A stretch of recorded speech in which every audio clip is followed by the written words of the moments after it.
First line நேயர்களுக்கு வணக்கம். இப்போ நம்ம ரொம்ப முக்கியமான அந்த விஷயத்தை பார்க்க போகிறோம். என்ன விஷயம் அப்படின்னு பார்த்தீங்கன்னா, கொல்கத்தா மருத்துவ மாணவி கொடூரமாக கொலை செய்யப்பட்ட சம்பவத்தில் ஏற்பட்டிருக்கிற திருப்பு முனையை தான் நம்ம பார்க்க போகிறோம். அந்த மருத்துவமனையோட டீன் வந்து கைது செய்யப்பட்டிருக்கிறார். அதாவது அவர் பேர் என்னென்னா சந்தீப் கோஸு. அவரை ஏற்கனவே முதல் நாள்லேருந்தே சந்தேகத்தில் தேடிட்டு இருந்தாங்க. என்ன அப்படின்னு பார்த்தீங்கன்னா, எடுத்த உடனே இவர் ஃபோன் பண்ணி அவங்களோட பேரண்ட்ஸுக்கு லேட்டாக 4 மணி நேரம் கழித்து தான் அந்த பெண் இறந்த தகவலை சொன்னது மட்டும் இல்லாமல் அவர் தற்கொலை செய்து கொண்டார் அப்படின்னு ஒரு பிட்டை போட்டார் இருந்தாள். ஸோ அப்போயே அதுக்கப்புறம் வந்த உடனே அந்த கொடூர கொலை, அதுக்கப்புறம் மருத்துவ குழு நடுவில் அதாவது போஸ்ட்மார்ட்டம்லாம் பண்ணி பார்க்கும்போது இது கொடூரமாக அவர் பாலியல் வன்கொடுமை செய்யப்பட்டு கொலை செய்யப்பட்டிருக்கிறார் அப்படின்ற தகவல் வந்தோடனே நாடு முழுவதும் கொந்தளிப்பு ஏற்பட்டது. கல்கத்தாவில் பார்த்திங்கன்னா மாணவர்கள் போராட்டம், மருத்துவ மாணவர்கள் போராட்டம்னு ரொம்ப தீவிரமாகிடுச்சு. இந்த டீனை முதல்ல தூக்கணும் அப்படின்ற மாதிரியா போனாங்க. சர்ச்சைக்குரிய அந்த டீனை அந்த ஆள் மாறி போனார். அவர் உடனே அரசாங்கம் என்ன பண்ணுதுன்னா, சஸ்பெண்ட் பண்ணல, இப்போ இருப்பில் வைக்காமல் என்ன பண்ணுதுன்னா உடனே அங்கேருந்து ட்ரான்ஸ்ஃபர் போட்டு இன்னொரு பெரிய ஹாஸ்பிட்டலுக்கு டீனாக போடுது. அப்போ இதில் உள்குத்து என்ன அப்படின்லாம் கேட்டிருந்தாங்க. அதை பற்றி தான் நம்ம டீட்டெயிலாக நம்ம பார்க்க போகிறோம். வாங்க பார்க்கலாம். இப்போ மீடியாக்களை பொறுத்தளவுக்கு ஒரு நாளைக்கு நம்ம ஒரு டிவியில் தலைமை தொகுப்பாசிரியர், செய்தி ஆசிரியராக இருந்திருக்கோம்.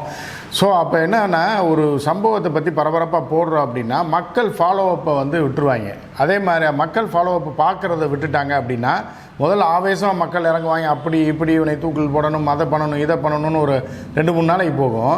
4வது நாள் அதோட டெவலப்மெண்ட் இவனை பிடிச்சிட்டாங்க, இந்த வழக்கு வேறு ரூபத்துக்கு மாறி போயிட்டுருக்கு அப்படின்னா மக்கள் விரும்பி பார்க்குறது இல்லை அப்படின்னு மீன்ஸ் அந்த எப்படி ஒரு ஆவேசத்தோடு அதை ஃபாலோ பண்ணி கடைசி வரைக்கும் போனால் தான் நிச்சயமாக அதில் ஒரு நல்ல தீர்ப்பு கிடைக்கும் அப்படின்றது தான் உண்மையை தவிர 2 நாள் கத்திட்டு 3வது நாள் பொத்தி படுத்துட்டோம் அப்படின்னா எதுவும் வராது. அப்படின்றதுனால தான் மீடியாக்களையும் நம்ம குறை சொல்ல முடியாது.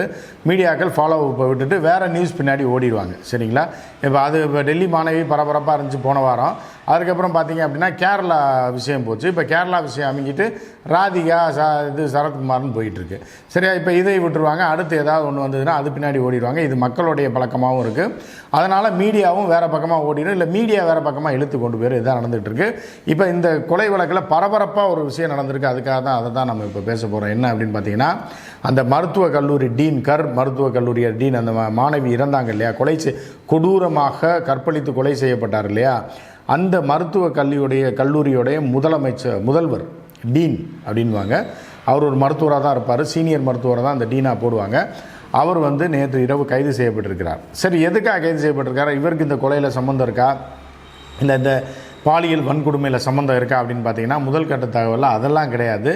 இவர் சிபிஐ கேட்ட கேள்விக்கு சரியாக பதில் சொல்ல அப்படின்னு சொல்லிட்டு இவர் மேலே ஏற்கனவே இருந்த குற்றச்சாட்டுகள் இருக்கு இல்லையா, அதாவது ஊழல், பணத்தை விற்று பணம் பார்க்குறது, ப்ரைவேட் காலேஜுக்கு எதுக்குடா பணத்தை விற்கிறாங்க, பணத்தை விற்று என்ன செய்ய போகிறாங்க அப்படின்றத பற்றி ஃபஸ்ட்டு நம்ம போன வீடியோவில் தெளிவாக போட்டிருந்தோம்.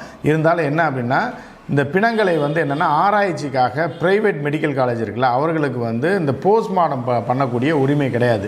அது எந்த போஸ்ட்மார்ட்டமாக இருந்தாலும், கொலையாக இருந்தாலும், பெரிய ஆட்கள் செத்துட்டாலும், யார் விபத்தில் மரணம் இப்படின்ற மாதிரி எது இருந்தாலும் போஸ்ட்மார்ட்டம் பண்ணி தான் அந்த பாடியை கொடுப்பாங்க. இந்த காரணம் உண்மையிலே விபத்தா இல்லை கொலை செய்யப்பட்டு அவர் தூக்கி வீசப்பட்டிருக்காரா அப்படின்றக்காக தான் போஸ்ட்மார்ட்டம் அப்படின்றது மஸ்ட்டு. எவ்வளோ பெரிய ஆளாக இருந்தாலும், எவ்வளோ பெரிய தலைவர்களாக இருந்தாலும், ஏன் ராஜீவ்காந்தியே வெடிகுண்டு வைத்து கொல்லப்பட்ட போது போஸ்ட்மார்ட்டம் பண்ணி தான் அந்த பாடியை கொடுத்தாங்க. அதில் என்னென்ன சிதைவுகள் இருக்குது, எப்படி ஆச்சு அப்படின்னு.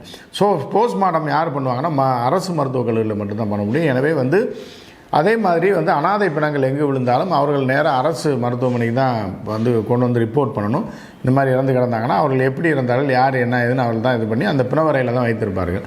ஸோ இந்த பிணங்களை எல்லாம் பெரிய ரேட்டாக போட்டு இந்த டீன் யாருன்னா இந்த சந்தீப் கோஸ் விற்றுருக்காப்புல அப்படின்ற குற்றச்சாட்டு இருக்குது. அந்த அளவுக்கு கேடுகெட்ட கேவலமான நபராக இந்த கோஸ் இருந்திருக்கான்.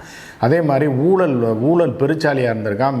மேலே இவர்களுக்கு மேலே இருக்க செக்ரட்டரி லெவல், டெப்டி செக்ரட்டரி யார் காசு கொடுத்தான்னு சொல்ல மிகப்பெரிய ஒரு செல்வாக்கமான மனிதராக இருந்திருக்கான். இங்கே ட்ரான்ஸ்ஃபர் போட்டால் அங்கே போயிடுறது, அங்கே ட்ரான்ஸ்ஃபர் போட்டால் இங்கே போயிடுறதுன்னு மீண்டும் இந்த மருத்துவமனைக்கு பல முறை இந்த 2000க்கு அப்புறம் அதுக்கப்புறம் கொரோனா நிதியிலேருந்து காசு அடித்ததெல்லாம் நம்ம பார்த்தோம். இந்த வழக்கில் தான் கைது செஞ்சுருக்காங்க நேற்று.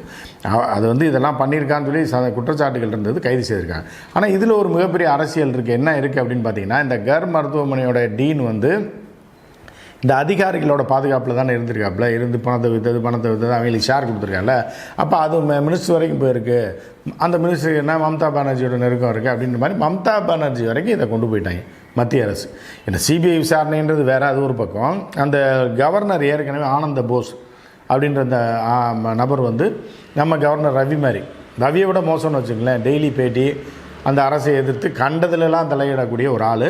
இப்போ அவர் என்ன பண்ணியிருக்காருன்னா, இதை அரசியலாக்கி இந்த பெண்ணுக்கும் இந்த டீன் கொலைக்கும் இந்த டீனுக்கும் சம்மந்தம் இருக்கான்றது விசாரணையில் போயிட்டுருக்கு. ஒருவேளை இந்த ஊழலை வெளிப்படுத்துவதில் இந்த பெண் இதாக மாதிரி இருந்திருந்தா, ஸோ அதை வைத்து கூட யாரையாக வச்சு கொலை பண்ண சொன்னப்போ அவன் வந்து கற்பழித்து கொண்டிருக்கலாமா அப்படின்ற கோணத்துலேயும் போகுது. அதே மாதிரி கைது செய்யப்பட்டார்ல ஒருத்தன், அவன் ஒருத்தனை தான் இது வரைக்கும் பிடிச்சிருந்தாங்க காவல்துறையில். அவன் தான் கற்பழிக்கப்பட்டதா, அவன் தான் வந்து சிசிடிவி காட்சியில் இருந்தவனே. அவன் என்ன பண்ணியிருக்கான், நீதிமன்றத்தில் வந்து நான் இதை செய்யவே இல்லை, நான் போய் பார்த்தேன், போய் பார்க்கும்போது ரத்த அந்த அம்மா இறந்து கிடந்தாங்க, அதை பார்த்து பயந்துட்டு ஓடி வந்துட்டேன்.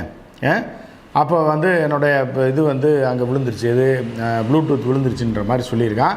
இது உண்மையாக பொய்யான்றதை தீவிர விசாரணை பண்ணிகிட்டு இருக்கு யார், சிபிஐ. இந்த நேரத்தில் தான் கோஸை கைது பண்ணியிருக்கு. அதாவது ஒரு பெண் வந்து கொடூரமான முறையில் பாலியல் வன்பு கொடுமை செய்து இது பண்ணியிருக்காங்கன்னா, அதை வைத்து மத்திய அரசு அரசியல் பண்ணுது அப்படின்ற மாதிரி தான் இப்போ போயிட்டுருக்கு. கோஸ் வந்து ஒரு திருடன் தான், கோஸ் வந்து மொல்ல மாதிரி தான். கோஸ் வந்து மருத்துவராக இருந்தாலும் டீனாக இருந்தாலும் ஏகப்பட்ட காசு அடிச்சிருக்கான், ஊழல் பண்ணி மேலதிகாரிகள் வரைக்கும் பணம் கொடுத்துட்டு செல்வாக்கு மிக்க மனிதனாக அந்த ஆஸ்பத்திரியை விட்டு டிரான்ஸ்ஃபர் போட முடியாத அளவுக்கு செல்வாக்கு மிக்க ஆள் தான். அதை வந்து இந்த நேரத்தில் டைவர்ட் பண்ணுற மாதிரி கவர்னர் வந்து இதுதான் துவக்கம், யாருக்குன்னா மம்தா பானர்ஜியோட அழிவுக்கு இதுதான் துவக்கம்னு சொல்கிறதுலாம் ஓவராக இருக்குது. இது வந்து ஒரு அரசியலாக இருக்குது. சரி, மம்தா பானர்ஜி தான் ஒழுங்காக ஆட்சி நடந்துச்சுன்னா அதுவும் கிடையாது. அதோட ஆட்சியில் தான் இந்த கேடுகட்ட கேவலங்கள்லாம் நடந்திருக்கு. இப்படி இவங்களோட அரசியல் சொல்லிட்டு பார்த்தா இவனும் நல்லவன் இல்லை, அவனும் நல்லவன் இல்லை, இதுன்னு டுபாக்கூர, அவனும் டுபாக்கூர, டீனும் டுபாக்கூர அப்படின்னு இருக்கும்போது என்ன ஆகுதுன்னா, கடைசியில் இவங்க சண்டையில் அந்த கொலை மறைக்கப்படும். அதற்கான வாய்ப்பு தான் அதிகமாக இருக்குது. எவனா ஒருத்தனை கொண்டு போய் இது பண்ணி விட்ருவாங்க. அந்த ஒருத்தன் மாட்டினான் பாருங்கள், அவனை ஏதோ தூக்கிலையோ இல்லையோ போட்டு கொஞ்ச நாளில் முடிக்கிறதுக்கான வாய்ப்பு தான் இருக்குதுன்னு சொல்லி மாணவர்கள் தொடர்ந்து போராட்டம் பண்ணுறாங்க. அது போக என்னென்னா, இன்னொரு விஷயம் என்னென்னா, கல்கட்டா சிட்டி கமிஷனரை உடனடியாக மாற்றணும், அவர் மீது நடவடிக்கை எடுக்கணும்னு சொல்லி இப்போ போராட்டங்கள் தொடர்ந்து கொண்டிருக்கிறது. இது எதில் போய் முடிய போகுதுன்னு தெரில. ஏன்னா அந்த கமிஷனர் ஆவேசமாக பேசி நாங்கள் தான் குற்றவாளியை இப்போ 5 மணி நேரத்தில் பிடிச்சிட்டோம்ல அப்படிங்கும்போது, இப்போ அடுத்தடுத்த இப்போ சிபிஐ விசாரணையில் வேறு சில ஆட்களுக்கும் தொடர்பு இருக்கிறதா செய்தி வரும்போது, அப்போ நீ கொலையை மறைக்க பார்த்துருக்குற அப்படின்ட்டு கல்கட்டா சிட்டி கமிஷனரை மாற்றணும் அப்படின்னு சொல்லி போராட்டங்கள் தொடர்ந்து கொண்டிருக்கு.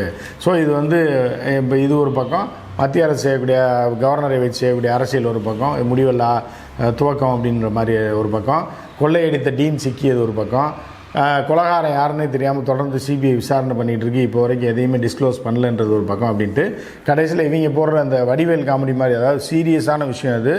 ஒரு பெண் வந்து கொடூரமான முறையில், அதுவும் ஒரு மிடில் கிளாஸுக்கு கீழே இருந்து படித்து வந்து பாஸ் பண்ணி எம்பிபிஎஸ் முடித்து அதுக்கப்புறம் பிஜி படிச்சுக்கிட்டு இருக்க ஒரு பெண்ணுக்கு நேர்ந்த இந்த கொடூரத்தை இதை பற்றியெல்லாம் விட்டுட்டு அரசியல் செய்து வடிவேல் காவல் 2 பேர் சண்டை போட்டுருப்பாங்க. வடிவேல் போய் பிரிக்க போகும்போது இவன் மூஞ்சி மோரை அடித்து உடச்சிட்டு வாடா தம்பி 2 பேரும் ஆளுக்கு ஒரு கோழித்தலையை வாங்கி சாப்பிட்லான்ற மாதிரி அரசியல்வாதிகள் மத்திய அரசும் மாநில அரசும் கோழித்தலைக்கு சண்டை போடுற மாதிரி இப்போ போட்டுக்கிட்டு இருக்காங்க. நடுவில் அவனா போய் இந்த பெண் விஷயத்தை பேசினா இவங்க 2 பேரும் சேர்ந்து அவனை மூஞ்சி மோரை உடச்சிடுவாங்க அப்படின்ற மாதிரி தான் போயிட்டுருக்கு. இந்த கொடுமை தான் இந்த நாட்டில் தொடர்ந்து நடந்துக்கிட்டு இருக்குது. எனவே மக்கள் வந்து விழிப்புணர்வாக இருந்து தொடர்ந்து இதை ஃபாலோ பண்ணணும் அப்படின்ட்டு தான் நம்ம கேட்டுக்கிறோம். மற்றும் ஒரு நிகழ்ச்சியில் சந்திப்போம். நன்றி, வணக்கம்.